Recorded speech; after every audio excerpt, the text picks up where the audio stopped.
여러분, 이창용 한국은행 총재가 8월에도 금리를 인상한다 이렇게 이야기했습니다.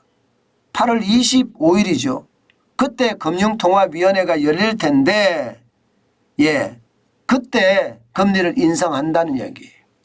문제는 7월에 우리가 0.5%라고 하는 빅스텝을 단행을 했죠. 0.5%포인트를 올렸잖아요. 그래서 지금 우리 기준금리가 2.25%가 된 거잖아요. 그런데 8월에도 0.5%의 빅스텝 포기 안 했다 이거예요. 포기 안 했다. 쉽게 말하면 8월에도 0.5% 빅스텝을 할 수도 있다는 이야기가 되는 겁니다. 와우. 엄청난 이야기죠. 단 조건이 있습니다. 조건이. 우리가 예상했던 물가 상승률 전망치를 벗어나게 되면 0.5%의 빅스텝을 단행을 한다. 이렇게 이야기했습니다. 여러분 제가 말씀을 드렸죠. 그죠? 제가 아마 이미 이게 오래됐습니다. 말씀을 드린 게. 물가가 어떻게 되느냐가 금리 인상의 관건이고 그보다 더 힘이 센 것은 미국의 금리 인상이 어떻게 되느냐다. 그렇게 제가 말씀을 드렸어요. 만약에 미국이 7월 달에 울트라 스텝 1%의 금리를 단행을 했으면 저는 물가하고 상관없이 8월 달에 우리도 0.5%의 어떤 빅스텝 계속 가야 됐었다. 저는 이렇게 읽었거든요. 또 하나 읽는 거는 미국이 금리를 인상을 했는데도 물가가 안 잡혀요. 그래서 미국은 0.75%의 금리 인상을 단행을 했거든요. 그래서 시장에서는 제롬 파월 연방준비제도 의장이 물가를 잡으려는 의지가 없는 것 아니냐 이런 이야기까지 나올 정도로 금리가 소극적으로 올라가고 있다 이렇게 보거든요. 자 그렇다면 여러분 우리 물가는 어떻게 될까요? 우리 물가는 현재까지만 보면 6월에 6%입니다. 7월에는 6.34%에서 6.56%까지 6% 중반대를 예상하고 있습니다. 6% 중반대. 6% 밑으로 떨어질 거라고 예상은 안 해요. 아무도. 어느 시장 전문가도 안 하고요. 심지어 기획재정부에서도 6% 중반대 6.4% 정도 이야기하는 것 같아요. 그러면 여러분 결국 말입니다. 물가에 의해서 좌우가 된다고 하니까 일단 이게 올릴 수밖에 없는 올릴 수밖에 없습니다. 이제 8월에 금리를 올리는 거는 기정사실화. 그러면 지금 계속 금리를 올리는 계속 올해 들어서서 한 번만 빠졌죠. 한 번만 빠지고 지금 1월부터 시작해서 3월, 5월, 6월, 7월, 8월 계속 올리게 되는 겁니다. 0.25% 올릴 것이냐 0.5% 올릴 것이냐는 물가에 달려있는 거고요. 그런데 시장을 한번 잠깐 보면 유가가 주춤해요. 유가가. 지금 보시다시피 휘발유는요 1889.82원까지 떨어졌습니다.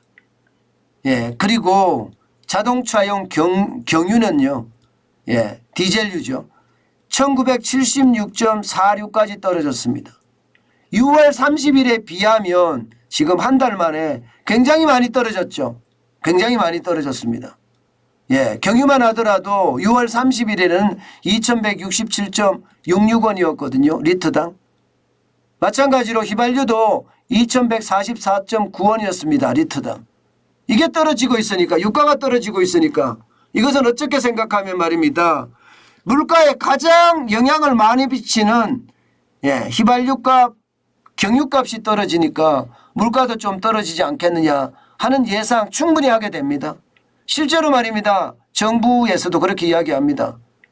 기획재정부의 추경호 경제부총리도 10월쯤 물가가 정점을 이루고 그때부터 떨어질 거다 이렇게 이야기하잖아요.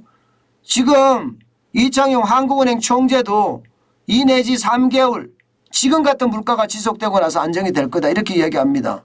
2 내지 3개월이면 10월 아니면 11월이거든요. 10월 아니면 11월. 지금 전체적인 것은 결국 10월이 물가의 정점이고 예, 그만큼 물가가 떨어질 거니까 금리는 올린다고 하더라도 예, 이게 유가가 폭등하거나 혹은 특별한 그런 이변이 발생하지 않는 한 예, 뭐 미국이 갑자기 말입니다. 긴급 연방 준비 제도를 열어서 FOMC를 개최한다. 뭐 이렇게 하지 않는 한 예, 연방공개시장위원회를 열지 않는 한 아마 물가는 제가 봐서 금리는 제가 봐서 8월에도 예, 0.25%는 무조건 올리겠구나 이런 생각 할 수밖에 없습니다. 예, 그렇게 되면 여러분 보세요. 연말까지 가보면 우리가 미국하고의 어떤 충격적인 상황이 될 수도 있습니다. 저는 그렇게 봅니다. 지금 이대로 가서 8월 25일에 0.25% 올리고 10월 12일에 0.25% 올리고요. 그리고 11월 24일에 0.25%를 올린다면 우리는 연말에 금리가 3% 정도 됩니다. 반면에 미국은요. 예, 9월에 0.5%를 올려서 3%로 맞추고요. 그 다음에 11월 2일인가요? 예, 11월 2일에 0.25% 올리고요.